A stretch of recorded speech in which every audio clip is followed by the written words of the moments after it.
មុន200យកឡានបានជិះពីឃ្លាំងចាន់រិនអូតូក្នុងឱកាសបុណ្យភ្ជុំបិណ្ឌបាទបងប្អូនទាំងអស់គ្នាឡានស្អាតមែនទែនហើយស្លាកលេខ2អក្សរចង្កៀងគុជលេសឺ7កាងសេនមកស្អាតបងប្អូនទាំងអស់គ្នាក៏លេខមកមើលខាងនេះវិញទ្វារមុខទ្វារក្រោយគឺទឹកថ្នាំនៅស្អាតតទឹកកញ្ចក់ខ្មៅ UV មកជុំតែម្ដងក៏លេខមកមើលផ្ទៃខាងក្រោយវិញស្អាតបងប្អូនទាំងអស់គ្នាបាទអែមខ្លាំងមែនទែនសម្រាប់រថយន្តមួយគ្រឿងនេះបាទហើយទ្វារមុខទ្វារក្រោយអីដូចបងប្អូនបានឃើញទេខ្ញុំធ្វើការបង្ហាញ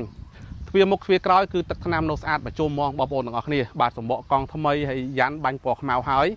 អែមមែនទែនបងប្អូនអើយបាទឥឡូវនេះខ្ញុំធ្វើការបង្ហាញខាងក្នុងបាទ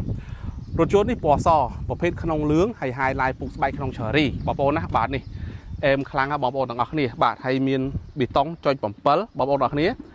មានបាស JBL កម្រាលតាបឡូ VIP គឺរៀបចំហើយបាទគឺស្អាតទាំងក្នុងទាំងក្រៅព្រមគ្នាតែម្ដងបាទ